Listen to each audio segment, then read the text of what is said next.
Naiknya harga beras membuat keuntungan pedagang warung makan makin menipis. Kita akan langsung pantau di salah satu warteg kawasan Kebonjeruk, Jakarta Barat. Sudah ada reporter Tabita Putri di sana.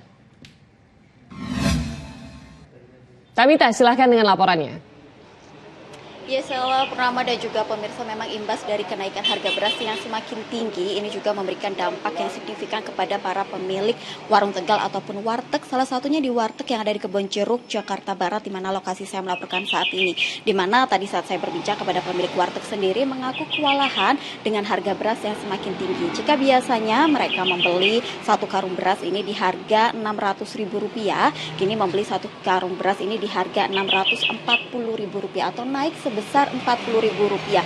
Mungkin kenaikannya tidak terlalu besar, Sela, Purnama dan juga pemirsa. Namun dengan kenaikan ini memang membuat pemilik warteg ini sedikit kewalahan. Apalagi mereka masih belum berani untuk menaikkan harga jual ataupun mengurangi porsi makanan yang dibeli oleh pembeli. Hal ini dilakukan karena ditakutkannya nanti pembeli ini tidak lama-lama tidak membeli makanan di warteg ini. Tentu saja untuk mensiasati hal tersebut, memang pemilik warteg ini melakukan atau mencampur beras kualitas medium 1 dengan kualitas medium 2 untuk menghindari kerugian yang lebih besar lagi. Pemilik warteg pun berharap agar pemerintah pun bisa segera mengambil langkah konkret, mengingat jika nantinya ditakutkan harga beras ini akan semakin tinggi, maka akan membuat omset mereka akan semakin turun.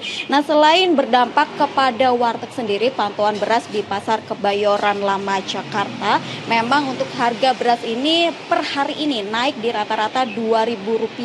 Dari beras medium jika biasanya dijual di angka Rp10.000, kini menjadi Rp12.000. Sedangkan untuk beras dengan kualitas premium jika biasanya dijual Rp12.000, kini menjadi Rp14.000. Tentu saja pembeli pun kebanyakan ibu-ibu rumah tangga ini mengeluhkan karena mengingat beras sendiri ini merupakan bahan pangan yang tidak mungkin untuk digantikan. Akhirnya mereka terpaksa harus mengganti atau mengurangi beberapa bahan makanan ataupun bahan lauk pauk yang mereka beli. Sementara berdampak juga kepada para penjual pasar yang ada di penjual beras yang ada di pasaran, maksud kami, di mana mereka harus terus memantau stok beras mengingat untuk permintaan ini semakin banyak, namun persediaan yang ada di toko-toko ini semakin menipis. Penyebabnya pun salah satunya ini dikhawatirkan karena adanya El Nino di beberapa daerah yang membuat kekeringan dan juga gagal panen. Inilah menjadi penyebab dari beras pun semakin tinggi. Sementara demikian, kembali ke studio, Sheila.